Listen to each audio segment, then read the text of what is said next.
Hello, everyone. I think we'll go ahead and get started. My name is Amy Dessenberg-Wines, and I'm with the Iowa Coalition for Integration and Employment and a member of Iowa's Employment First team. I want to thank you so much for joining us today. I also want to thank both Iowa Vocational Rehabilitation Services and the Iowa Developmental Disabilities Council for their continued leadership and investment in the Iowa community of practice, which has been a collaborative effort with IAC since 2014. I'll be your host or moderator for today's webinar, which is Engaging Business Part 2, Maintaining Relationships with Business and Strategies for Introducing Job Seekers, with both Brana Kreis with the Central Iowa Center for Independent Living and Michelle Kreft with Iowa Vocational Rehabilitation Services. A couple of housekeeping items before I hand it over to our presenters today is this webinar is being recorded and will be posted to the Iowa Coalition for Integration and Employment's YouTube channel, as well as to the Iowa Vocational Rehabilitation Services Employment First page. And the recording link will be shared following the webinar along with the presentation. If you haven't already, please subscribe to IC's YouTube channel. If you're not on our current mailing list, feel free to email me, and I've put my email address in the chat box. Closed captioning is available, and please use the stream text link that was sent in the invite for today's webinar, or it's also posted in the chat box. You may have to scroll up in the chat box because it was posted at the very start of today's session. So if we have discussion, you may need to scroll up. Also, I want to let you know that there's an evaluation link that's also in the chat box, and we greatly appreciate it if folks wouldn't mind taking just about a minute or so to go to that evaluation and provide us feedback. In order to ensure that everybody can clearly hear the presenters and hopefully avoid any technical difficulties, we have muted everyone and disabled cameras as you come on. So please be sure to share your questions and comments in the chat feature of Zoom. And Gayla Harkin and I will help field and share your questions with our presenters. Thanks again for joining us, and let's get started. Thank you to Brana and Michelle, and I'm going to turn things over to you now. Good morning or good afternoon, everyone. I'm Brana Kreis. I'm with Central Iowa Center for Independent Living. I'm the Director of Programs, and I also serve on the Iowa APSI Board. I serve on the Iowa Rehabilitation Association Board, and I'm a member of several chambers. I'm also a benefits planner. Michelle, you want to introduce yourself? Hi, I'm Michelle Kreft. Oh, you guys couldn't see me wave. I'm so sorry. I'm the Director of Business Relations for Iowa Vocational Rehabilitation Services, and I also am our National Employment Team member for the National Voc Rehab Partnership. So thanks for letting Brana and I join you today. We're really excited. So we'll get started. We are doing part 2, building business relationships, and this section is on proposing and maintaining. As we move forward, we will discuss about what our next action steps are going to be. So the next action steps, now that you've begun to develop a relationship with the business, it's time to put your words into action steps. This is the introduction of the business and the applicant employee support system and what they are versus what they are not. And it's time for us to be able to educate employers. And I can't emphasize this enough, as Michelle will agree. We are the ones that have to do the educating. We can't expect employers to know what they've never been taught. So this is a great opportunity for you to do that. Michelle, you want to add anything to that? Okay, I'm going to unmute. No, you did a great job. So we'll go ahead and get started. So right now, the focus that we're doing is we've already met the business, and we've done some investigating about what they do and that type of thing. But really, what we want to focus now on is how are we proposing and maintaining relationships with this business. So in order for us to do that, it really takes education on our part as employment professionals to make sure that the business has a full understanding of whose responsibilities are whose, and what type of supports not only does the new employee get or potential employer get or employee get, but also the business itself. Michelle, did you want to add anything to that? Nope, you did great. Okay. So as we said earlier in the last presentation, we really need to be speaking in business lingo instead of our lingo that we normally are used to speaking in, or the acronyms that we use. So instead of using employment specialist or job developer, we can use the term as career advisor, so that the business understands that we are assisting individuals with careers. But part of that is we develop professional and trusting relationships with business. That, of course, is the first piece of this that we've talked about, is that before we even start talking about jobs, we really need to focus on building that relationship. The professional also listens and learns from the professional. So this allows you an opportunity to learn from the business themselves, but also provides the business an opportunity to learn from us. While you're taking tours of the business or speaking with the individual business, you might be able to identify the possible unmet needs of a business. And a lot of times, businesses don't even realize that they have an unmet need. It's often your opportunity to point it out to them, or where maybe they might be wasting labor costs where they could be creating positions for people at a lower rate, but also fulfilling that need. Or they may have work that you identify during a tour that's not getting done, and possibly that could be a way a job could be created as well. The other thing that the employment career advisor does is help increase efficiency in the hiring process. If we're bringing viable applicants to the business, it's going to cut through what they have to do as far as going through resumes and applications themselves, because we already know the individual that potentially they would be interviewing or hiring. The other key piece is bringing viable applicants to the business only. What we find is, what we're hearing from businesses is that people are submitting applications on individuals' behalf, or they have people applying for the positions, and it's people that may not necessarily be able to meet those essential functions of the job with or without an accommodation. So making sure it's a viable applicant, we're going to cover that a little bit further into the presentation, is critical. The other piece is interview supports. Making sure that the business knows that we can support individuals during the interview, or there might be different types of interviews that potentially we could help facilitate so that the interview process goes well. We also can assist on onboarding paperwork and onboarding process, and making sure we're providing supports during orientations. We also help with resolving retention issues. If there's, what is the reason why they're not keeping the people that they've been hiring? Is it that they're not a good fit for the business, or the business is not a good fit for them? Or is it maybe that they're in a job where they don't really excel?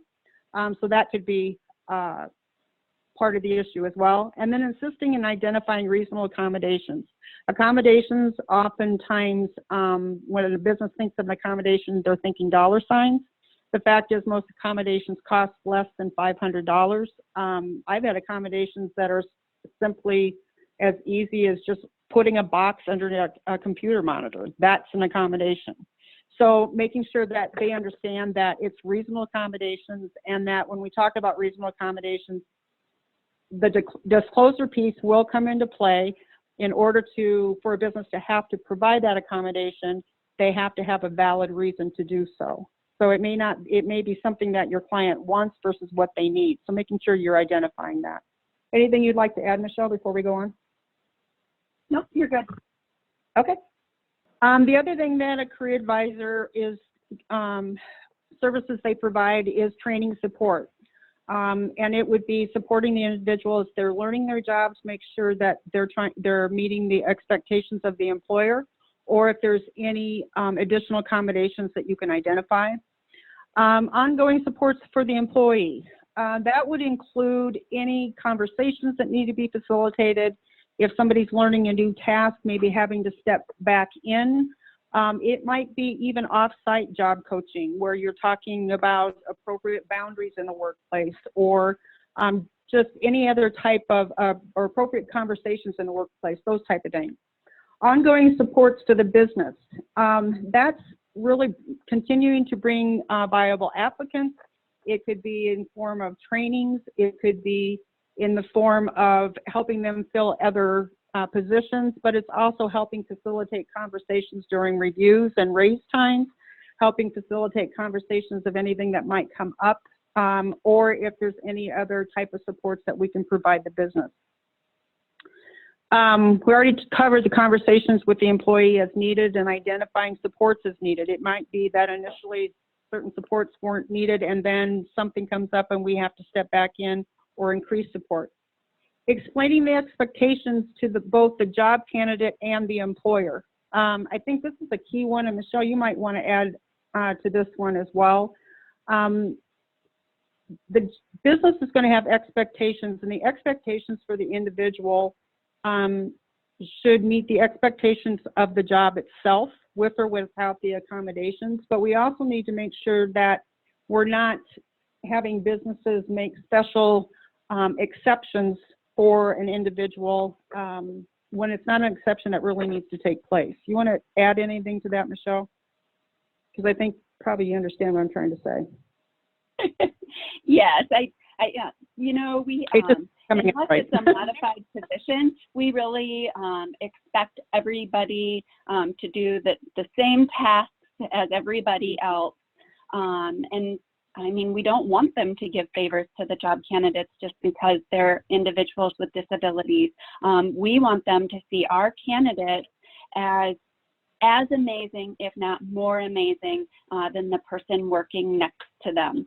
We want our candidate to be the one, as they're laying off, they think, oh my gosh, I cannot let this person go because they're so valuable. And that's really the importance of having that conversation and setting up the expectations and doing all of the work beforehand, the things that Brana and I talked about in the first meeting, so that when we get to here, it's not, I'm hiring this person because they have a disability. It's, I'm hiring this person because they're the best applicant, and I know that they're going to be amazing. Exactly. The other piece is offer training to your management team or staff at the business. For some people, this might be the first time that they've ever worked with somebody that does have a disability. And so they may question like personal boundaries, or, you know, when I address the person, do I talk to the person or do I talk to their job coach? And making sure that you're educating people. This is a key piece of what we do, is we work with our clients and educating our clients, but we also need to educate the businesses. The more education we can put out there, the more people that are going to be on board. And don't make promises that you cannot keep. And I can't emphasize that enough. A lot of the complaints that we hear about is from businesses is that this agency told me they would do this and it never happened. Or they stepped away, or they disappeared. So as a career advisor, you're not only supporting the client, but you're continually providing supports to the business as well. Next slide, please. And if I could just echo that while you're moving slides, well, you already moved slides. Yeah. I think the thing that Voc Rehab hears the very most is, well, I worked with people like you before, and then the coach just never showed up one day.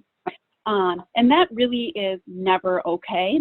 That conversation needs to start happening at the very beginning of your journey with the job candidate and the business, because eventually you're going to fade out, and you're going to talk about what that fading looks like and what needs to be in place for that fading to happen.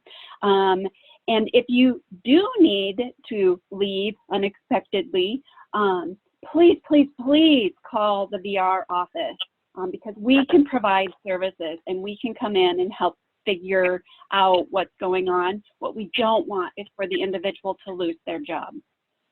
Exactly. So the most important role that you have as a career advisor is a business resource and a business partner, so that they know they can turn to you and say, I have an open position, and could you please look at your case or job seekers to see if you have somebody that might fulfill that need. Or can you connect me with another resource within the community? Be the resource, be the go-to person that they go to for their hiring needs and for support. And then be a business partner. You know, a lot of it is even including them in your own agency's events. That can be a huge piece of it as well. But making sure that they understand that you're not just there to support the job seeker, but you're there equally to support the business. And even after the job seeker ends up leaving down the road to another job, or as they continue to get promoted and they're not receiving supports or whatever the case may be, that you're still that business partner. Next slide, please. So the job coach, that's what we call job coaches, but it might be a retention specialist in the business language. They support the business to ensure that the individual is completing the tasks they were shown and trained. They support the business in making sure expectations are being met by the employee. They support the business in creating tools which will enable the individual to become independent, and these tools are often used by other employees as well. I had a client that worked at a Hy-Vee, and we did a task book, and she had troubles reading, so we created a picture task book, and it ended up that other people in the department used it as well. So that's an example of what can be created. Assist in implementing reasonable accommodations and identifying additional accommodations as needed. You can't expect a business to know what they're not told. And so if there's an accommodation that is needed, we need to make sure that we're communicating that and the reason why it's needed. Assist in facilitating conversations between the employee and the employer. We want to make sure that the conversations aren't taking place between the job coach and the employer as it is the employer actually speaking to the employee. So that's a critical piece of this. They need to make sure that they understand that you're not the employee, that the person they hired is the employee. Anything you want to add, Michelle? Nope, you're great. Okay. So the retention specialist, what they're not. They are not a trainer. And this is what you need to really communicate to the business. A lot of times we will go into a business and we start providing supports to our individual, and it's almost as if we're doing the training. We're not the trainers. We're there to support the business in the training, and we're not an employee as well. We provide supports to the business to ensure that the expectations of the employee are being met, as well as that the employee is meeting the expectations of the business. And we are not a supervisor. We can assist in addressing issues, that type of thing, but we're not the individual supervisor. They have a supervisor. So keeping in mind that the business understands what the roles are and how are they going to understand that, you're going to have to educate them. Because a lot of business will think, oh, well, they're going to do the training too. Go ahead to the next slide, please. So the next step, how do you know if you can bring the business viable applicants? It's time to dig in and get your hands dirty. You cannot bring a viable applicant unless you know what the job is. Next slide, please. Complete a task analysis. The analysis is how is the task accomplished, the detailed description of both the manual and the mental activities of that task, duration, the task frequency and the task complexity, environmental conditions, and necessary clothing and equipment and other unique factors involved in or required for one or more people to perform a given task. So completing this task analysis, it's going to help you not only know what the task is and all of the physical and mental pieces of that task, but it's also going to allow you to identify the environmental conditions and also even the work culture itself and that type of thing that's going to have an impact on who you're going to bring to the table for a possible applicant for the position. Anything you want to add on that one, Michelle? The only thing I would add is this is really where I see us identifying potential accommodations. Right. You know, the job description only gives you so much, but when you're out either doing the job or evaluating the job and documenting the job, you're really understanding the specific duties and the specific breakdown of the job. And really that's the only way to understand what recommendations you're going to make for an accommodation and what's really going to be able to work because you fully understand the job. Exactly. Next slide, please.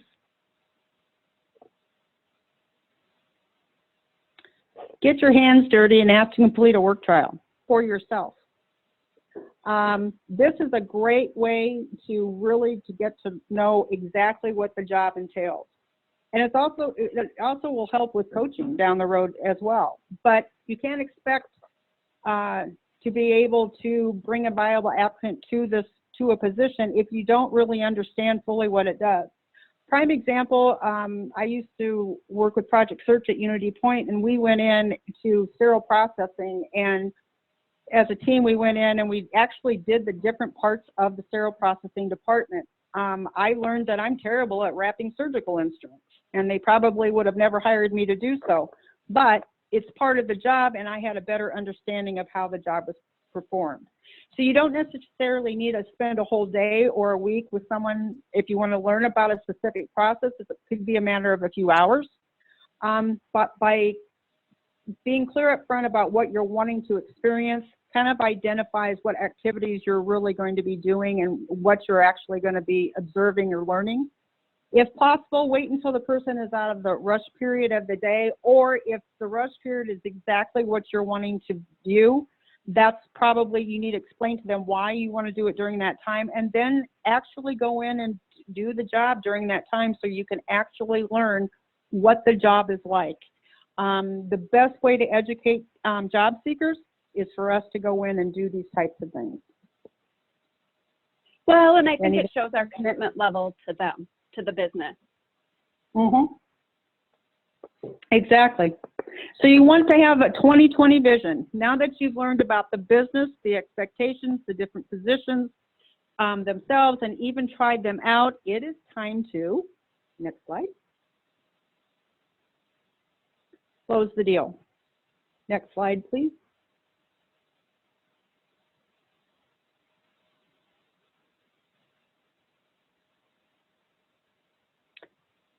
So closing the deal, you want to take over, Michelle?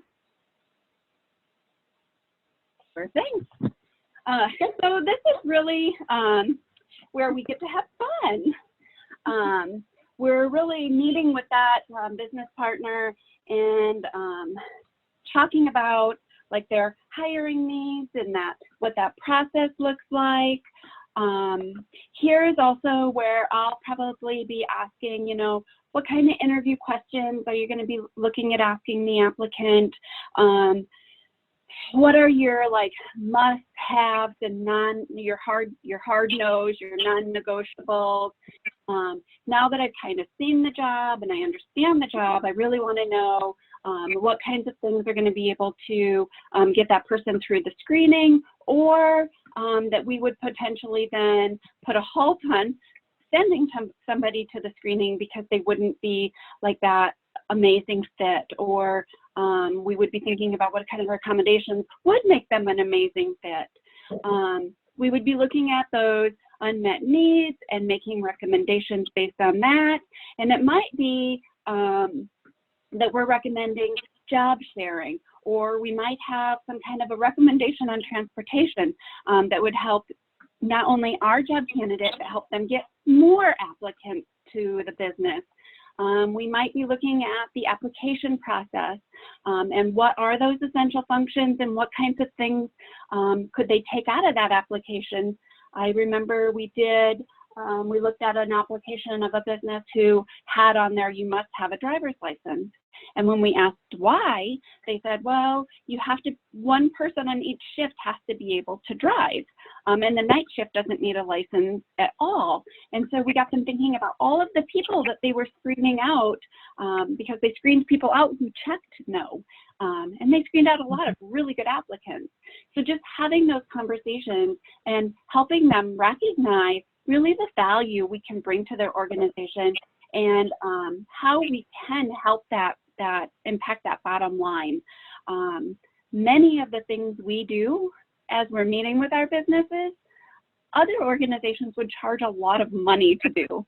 And so, you know, as you're doing this and as you're investing in your business partner and building that relationship, you're building that trust, and they're learning the things that you're saying are actually making sense, and they're actually helping them to make better decisions, that when you come in with an applicant, like, there's no way they say no. They're like, oh my gosh, like this woman has done this, this, and this. I'm willing to give her job applicant a try. Heck, like when I hire off the street, I sometimes get great ones and sometimes they don't work out. I'm not out anything by giving her a shot. And I know it's been a long time since I was a counselor, but Winnebago Industries in Forest City, we actually had over 20 placements a year there because we got to know their industry so well. We were able to look at some of those carving and sharing and things that they had never traditionally done. We were able to help them do. And they came to us as like their primary hiring source, just because like we were that person they always came to. So just so many different things that you can do to close that deal, but really it goes back to your intake from our first time together. Listening to what they need, listening to what they want, and then filling that need. And so this is going to look different for every single business you go into. Ready for the next slide.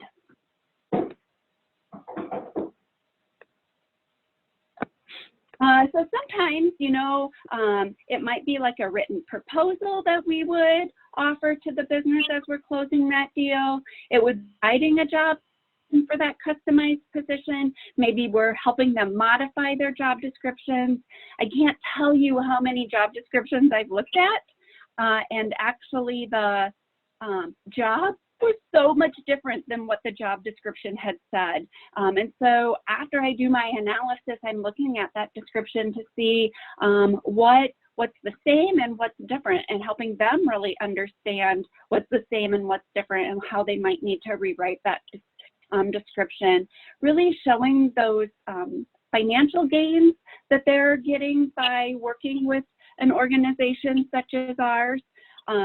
You know, by looking at their job descriptions and making sure that they're accurate, they're screening less people out. They're able to then hire some of our individuals who maybe wouldn't have gotten through that screening process in the past. By modifying jobs or doing like a job carving, they're saving money. I think of one particular business we worked with, and they were making doors, and one position on the line had constant turnover. And as we looked at that position on the line and why they had turnover, now the company had opinions on why that was such a high turnover job. But when we did our evaluation and analysis and time studies and all of those kinds of fun things, we found it was because they had to leave that position to go make boxes. So they were paying this skilled laborer $19 an hour to make boxes, and when he was making boxes, it slowed down the whole production line, and they weren't meeting goals. And it was the first person was always in trouble because they were the one who was slowing down the line. So our recommendation was they hired a part-time box maker at like $9 an hour. They found that it increased their production. They were actually more profitable, even though they did have to add a position at a lower wage. Their skilled laborers were like franking. And so just things like that, we're able to show them a financial value. It's always, I think, really important to every time I leave a business, I have a schedule or a follow-up already in place. So I never leave until I say, okay, what would you like the next step to be? And when would you like that done by? And I put it in my calendar, I put it in my phone, and I send them an invite. Because it's so easy to like get to this point and not have an applicant and not know what to do next. And so you maybe never talk to them again. And businesses share with me that that is really irritating to them because they've spent so much time getting to know us for us to kind of fall off the face of the earth and not talk to them anymore. Really was not saving them time or money at all. It actually cost them time and money. Did you have anything to add, Rana?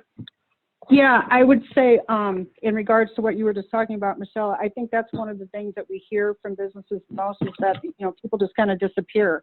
And so even if you have change if there's change in staff, making sure that you're providing the business with the information or contact information of who they will be working with, and then making sure that person goes out and meets with the business.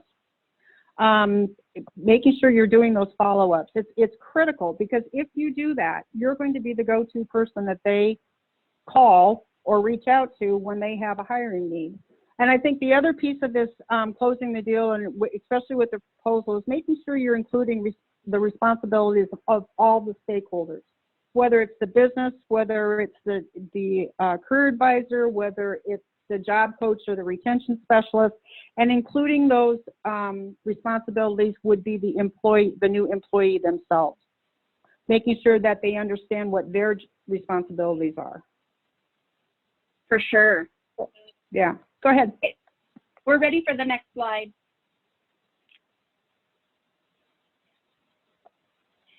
And so now it's time to bring in our applicant. And who would be that right applicant? Who would be a fit? Obviously, they need to be able to do all of the essential functions of the job with or without an accommodation. That would be like super important. The only way you're going to know what those essential functions are is to spend time getting to know the business and what they need. Personally, I think it's kind of crappy to make a referral if we've never spent a day in the business. Because if you tried to refer somebody for my job based on meeting me, they may or may not be a good fit, because you may or may not know what I do all day. The same is true for any of our business partners. The same with the environment of where the person's going to be working. I know that if I had to work in a place and my office was freezing cold all day, I wouldn't last more than a day. And you don't know that when you're interviewing. You don't know that when you're meeting with HR in the HR office. The only way you know those kinds of things is actually by experiencing it and looking at the job and learning about the job, and maybe even, like Rana said earlier, trying the job. You know, is the fit going to be good culturally? Are there great natural supports within the organization that the candidate might be able to utilize to be successful? And really setting those expectations so that everybody can win, so that we say all of the time, people with disabilities have a longer retention rate. Well, that is true when we do all of these things, but it's super important that we do all of these things so that the individuals we're serving are retained and do stay for a long period of time. Can I add just quickly too? Yeah. Is the environmental piece or environment piece of that, and one of the best ways that you can identify whether or not you have a viable applicant for that particular business is actually doing some type of employment meeting. Those are where you're going to find and learn about, the environment, what type of environment the person will be most successful in, any of the non-negotiables that need to be in place for that individual to be successful. The more of those you can identify prior to introducing somebody to a potential employer, the better off you're going to be, because you're not going to be introducing them to a business that's not going to be a good fit. Absolutely. Okay. So now, go ahead. So now we're just going to talk a little bit of maybe some different kinds of ways to introduce your applicant to your business partner. And so you can move the slide. The first way would be through a visual resume. And this really is a document that maps out the candidate's accomplishments in a timeline. It's a great way to highlight the things your candidate wants the business to focus on. It's more detailed than a resume, and it can actually stretch beyond 2 pages. A typical resume should be under 2 pages, and it might include like graphs or charts or pictures, maybe a link to your candidate working. It's good to use if your coach or your VR counselor has a relationship with the business, and it would be just an additional way to showcase and highlight your job candidate. It would not be good to use if your job candidate is just going to apply for a job and they screen resumes out based on computer programming, because this would not be friendly in the computer programming world, and your candidate would be most likely rejected just because it wasn't able to read the formatting. On the visual resume, I've had several clients that I've used this for as a means of introduction with the business prior to them meeting the individual. With the client's permission, I've been able to do that, and it was really a good way for them to participate in a pre-interview almost, where they're actually learning about that person ahead of time. And so when the face-to-face interview process takes place, it's maybe a little bit more limited on the questions that are being asked, that type of thing, because they have gone through the visual resume and they've seen individual work. And it may be that the person just isn't going to be a good interview, but through the visual resume, the business gets to know the person. Can we advance the slide?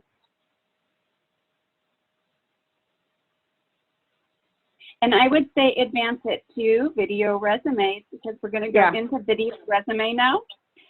And so a video resume is just a little bit different.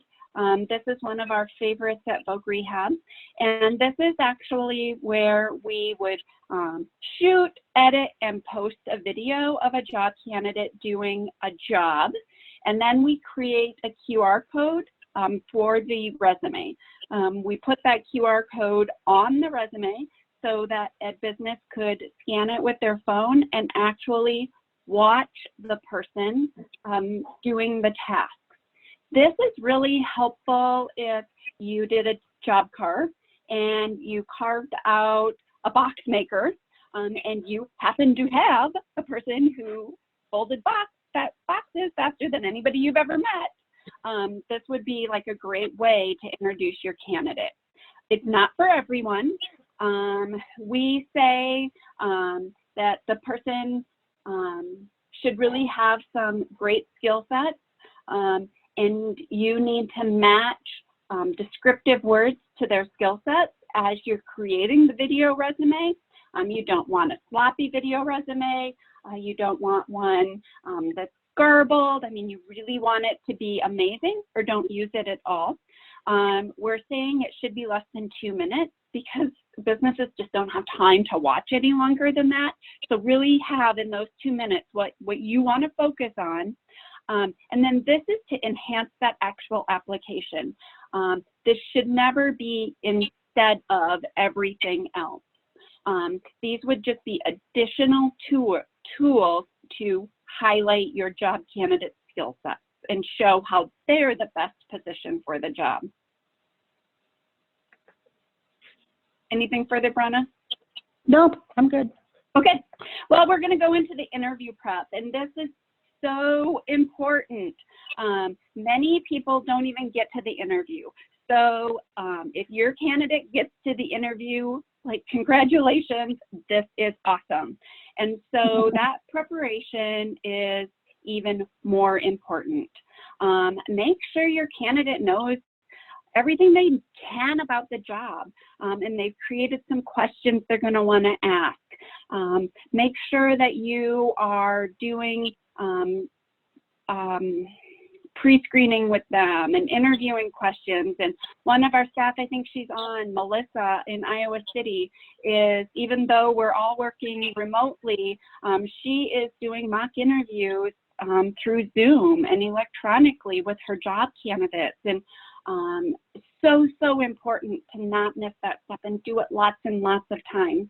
When I was a counselor, I did a lot of video modeling, and so I would use my phone to shoot video of them as they answered their questions, and then I would ask them to give themselves feedback on what they could have improved, what did they see that they liked, what did they see that they didn't like. And so these are just all great ways to prep your candidate to make sure that they're the very best version of themselves when they go into that interview, because they don't have a lot of time to prove it. I always said, and I truly believe this, like, look like them, act like them, be them, and get hired. And so if somebody was going to go apply at Target, like, I'm like, full on, put on your khaki pants and your red shirt and go in for that interview. I mean, you're ready on day one. You know exactly what's expected of you dress code wise. Now talk their language. And so that's our job, to help our candidates understand that, because we've spent time there. We know what the business is looking for. So it's important that we are relaying that information to our candidates so that they can absolutely crush that interview. Even if they're not looking at the interviewer, or their head is down, or anything else. If they're crushing the interview, it's not going to matter. Do you have anything else, Brenna?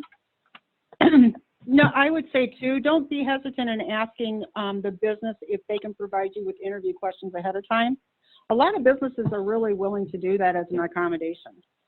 And then again, just making sure that you're preparing the individual as much as possible, because for a lot of people, this may be maybe their first job interview they've ever had, and they don't know what to expect, or it may be that they've interviewed before and it hasn't gone well. Well, then what is it that hasn't gone well? Try to identify that so you can help prepare them for the next interview. Yes, for sure. So I'm going to spend a little bit of time on this slide because I think it's so important. So Yes. Let's say you've been talking to the business and they give you a lead. And you're like, oh my gosh, like, I got this lead. They're going to hire my people. Here's what I never, never, never, never want you to do. Don't just plop somebody in that job. It's never going to work. And you might say, well, we don't do that anymore, or that was the old way of doing business. I want to share with you something that happened pretty recently, within the last less than a year. And so I sometimes bartend on the side. I like to think of myself as a mixologist. I'm laughing at myself. I'm really not. But anyway, I was in the bar making drinks, and like, I got to make all those really fun cocktails, and my dishes weren't getting done. And obviously I need like the martini glasses and the hurricane cups and the copper mugs to like make all these different drinks. So we're slammed. There's probably 50 people in this tiny little bar, and I run to the back and I yell at the dishwasher, get my dishes done. I can't sell more drinks until you get these dishes done. And she ran to the steps and sat down crying and started crying. And I'm like, somebody wash these dishes. And so the owner came downstairs and washed the dishes. The night ended, and I went in the back and I went to the dishwasher and I apologized. I'm like, I'm so sorry that I yelled at you. I was like really stressed because we didn't have enough glasses. Can we talk about like what happened? And she said, I hate washing dishes. It like makes my stomach hurt and I wanted to throw up.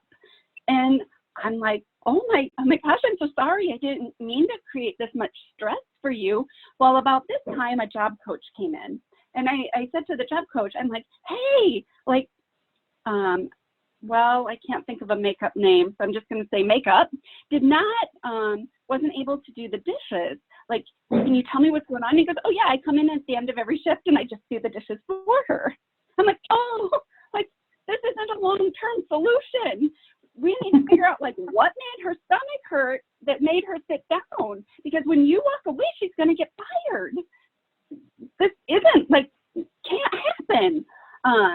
And well, the job coach just basically said, well, you know, she never really wanted to wash dishes, but there was an opening.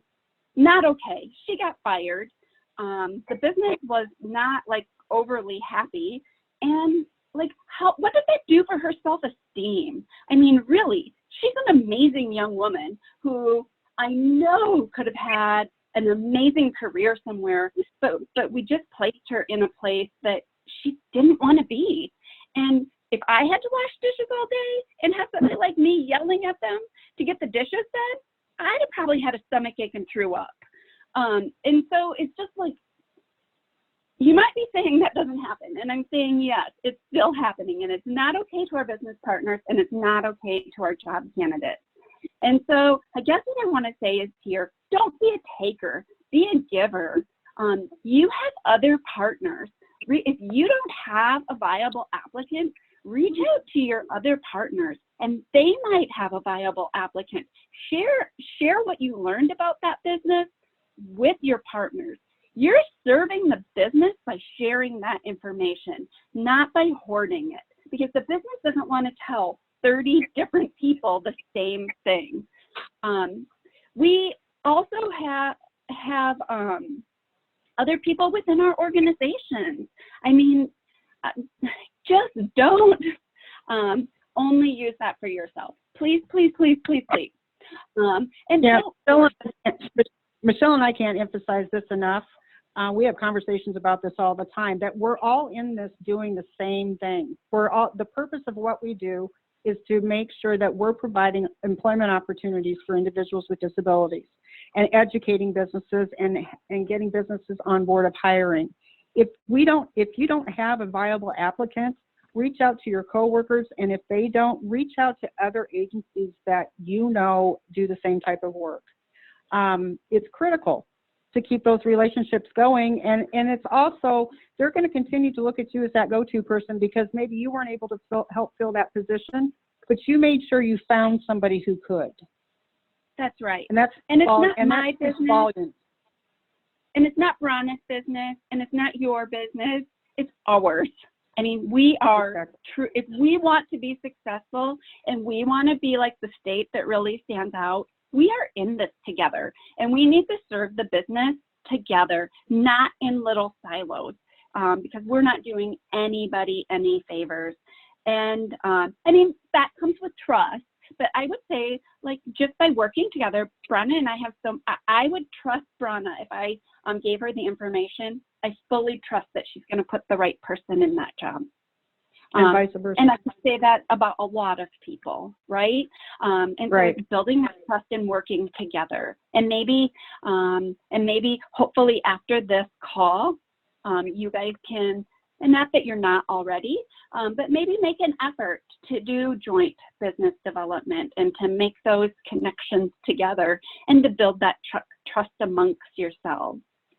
I would say the other thing is, keep that communication open and be 100% honest. It's better to say I don't have anybody than to give them the wrong person. You can move slides because I see we're almost at 2 o'clock. And just one more piece to that, if you're presenting somebody who's not a viable applicant, they are going to roll back into job development, is what's going to happen. And it's going to be a continual cycle. They don't want to go from job to job. They can go from job to job within the company as promotions as you continue to do job development after they've been hired, looking for other places within the company they could advance to, but you don't want them to roll into job development because it was not a good fit. Go ahead. Sorry. For sure. Okay, so then maintaining the relationship, and this is another thing that's sometimes difficult because maybe we don't know what to do. And I shared that I always have a next step after every appointment. And so sometimes my next step is we just have a monthly or a bi-monthly phone call. We put it on our calendar, it's reoccurring, and I call them once a month and we just check in. We set like an agenda before we hang up, what we're gonna talk about next time. I always say, what would make this experience amazing? What could I do to meet your expectations? And what could I do to exceed your expectations? And I use whatever they say as like my agenda item on how we can get to where they want to be. And we just have a conversation because we can't do it alone and they can't do it alone. I, of course, love coffee. I like lunch if I get salads. And so sometimes I have quarterly luncheons or coffee. dates with my businesses. Actually, I do a lot of coffee dates with my businesses, just catching up with them, seeing what's working, what's not working, how can I help? What are our next steps? What are our goals? And what do we need to do to get there? Those are the conversations I have every single time that I talk to them. Now in this role, I place no job candidates, but I have really amazing relationships because I have all of you that have job candidates. And so these are just some of the things that I do to maintain that relationship without having a candidate. I think another thing, when I see they have a job opening, maybe it comes through a job board or they send it to me, I always ask questions about it and ask, like, has anything changed? If it's a job we've already looked at, has anything changed? What's going on? Why did the last person leave? What do you think is happening? What could we do to make it better? Just talking. Okay, Brana? Yeah. Next slide. Okay. Oh, I'm sorry, Michelle. I was just going to pose, we had a question that came in that was, do you have sample customized job descriptions and proposals available? I do. If you send me an email, I can send them to you. And it's Michelle, MICHELLE .Kreft, KREFFT, at iowa.gov. We have. Oops, we're echoing. I can put Michelle's, And I would say- Michelle's contact in the chat box. And if Michelle, if you're able to share it with us, I can include that in the materials that we share with the group. Oh, that would be wonderful, Amy. If you want to send me an email, I will. send it to Brana and myself, and we will both send you, because I know Brana has some things as well. Yeah. We have another question or comment. Great job discussing ways to maintain your relationship with the human resource folks of a business. However, HR folks also change as well. How do you navigate the change and maintain your relationship with that employer? It may be that the relationship isn't necessarily with HR. One of the things that you want to make sure you're doing is you're meeting with the decision makers of that business. People that have the power to create those customized positions that we often end up doing, or people that you have developed a relationship with. Maybe it's even outside of the business setting. It might be through a chamber or whatever it may be, but you need to get to the people that can make the decisions. Those are the key people that HR people don't HR people do not always have the power to negotiate positions. We do work with HR, and if there's a change in HR, then it's still educating, but it's really getting to those decision makers. Michelle, you want to add to that? Yep, I would just add to that. So sometimes I do still work with HR. So getting to the hiring managers is super important.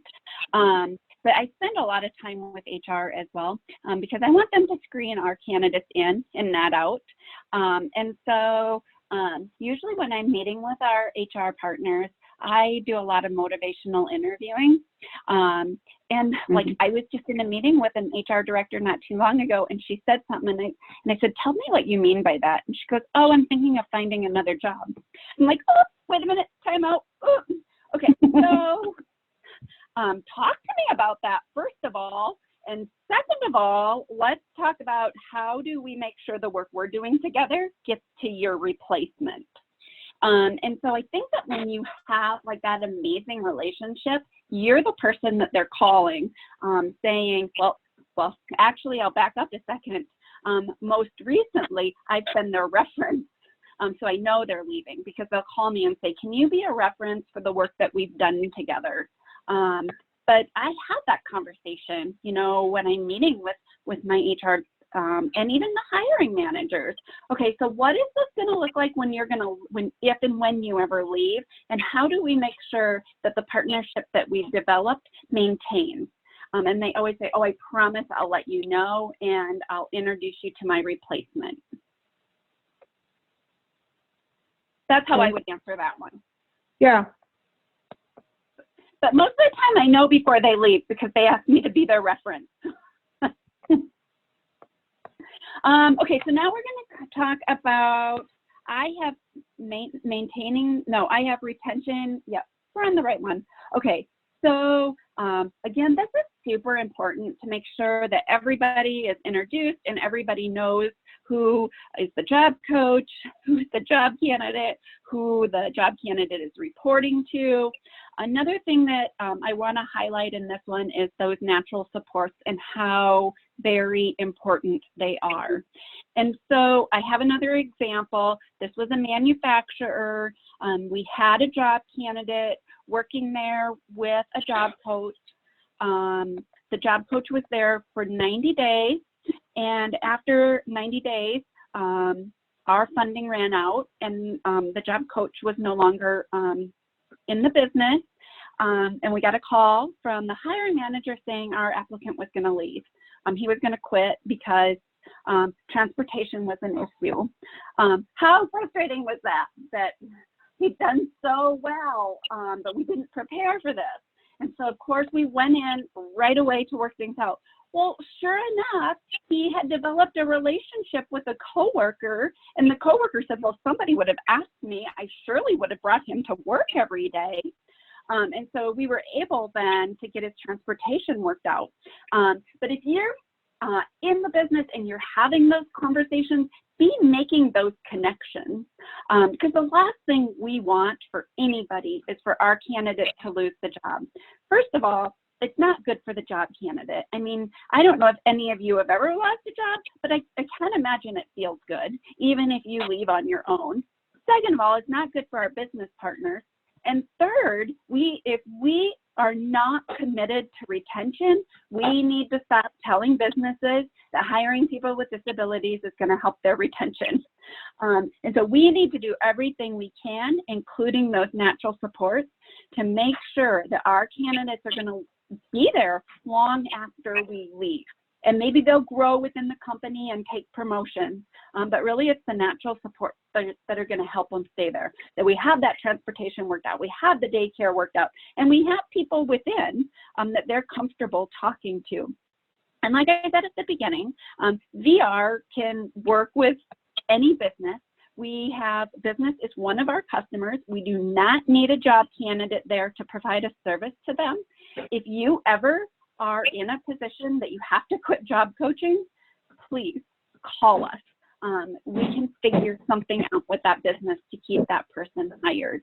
I mean, I think everybody wants for the retention to be there. It is important too to teach the business to work with our job candidate. I think that's one of the very first things I do is learn how they're onboarding, and I know how our job candidate is going to be onboarded, and I make sure their onboarding aligns with how our candidate learns so that they're actually really learning that job the way that they learn best, and bringing in those natural supports, either their peers or a manager, to check in with them and make sure they're learning the job and make sure they're comfortable with the job, and helping them to feel comfortable at work, going to somebody and asking for help, so that when you do fade out as a job coach, it's okay. They have somebody else they can ask for to help them out. Brianna? Yeah, I would just say, as well as far as the retention specialist goes, it's your job to educate, and I can't emphasize that more. You need to educate people how to work with that particular individual, their learning style, or it might be that they need certain prompts in order to be able to go to the next step.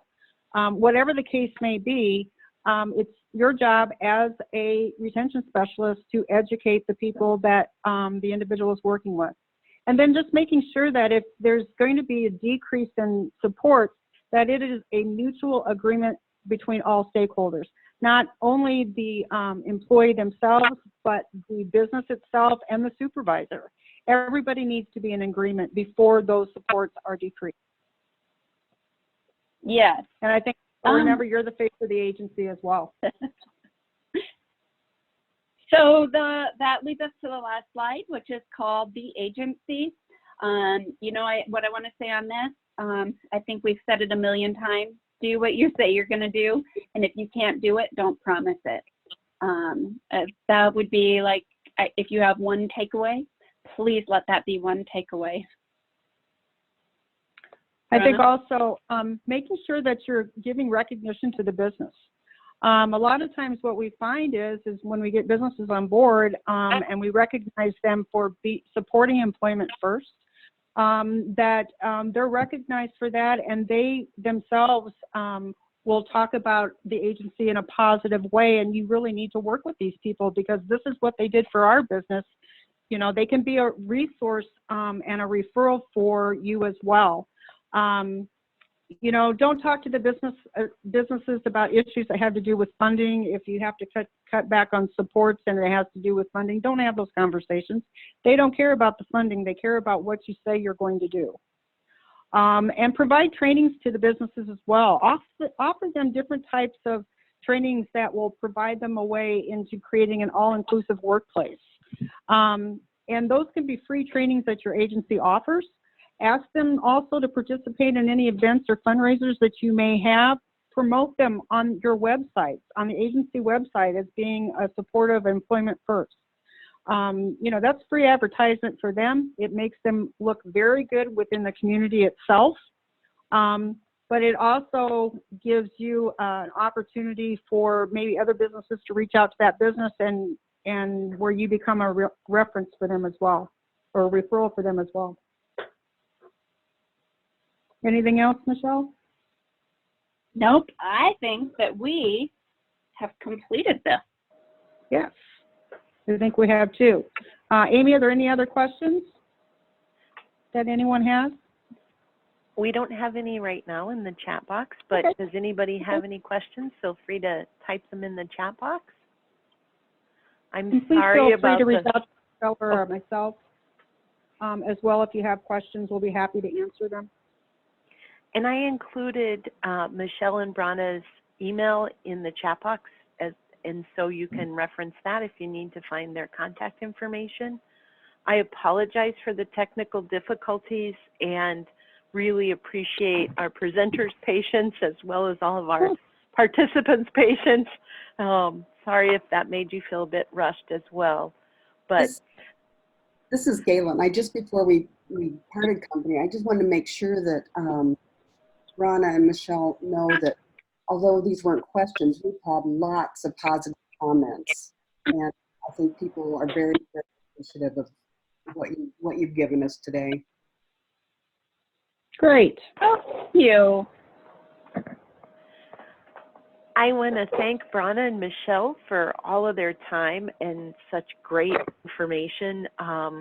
Really, you've got a couple fabulous experts who are sharing their experience with you on this topic. So thank you so much for all of your work on this. I want to remind folks that there's a link to the evaluation in the chat box, and if you wouldn't mind taking a couple minutes and hitting on the link and providing us feedback, we'd really appreciate it. Our next webinar is April 21st, 1 to 2 p.m. And the topic is Engaging Diverse Populations and Cultural Responsiveness with Derek Willis with the University of Iowa Center on Excellence in Developmental Disabilities. So again, I want to thank everybody for their time, especially thank our presenters and Gayla Harkin for her support, and I hope everybody has a fabulous day. Thanks so much. Thank you. Thank you.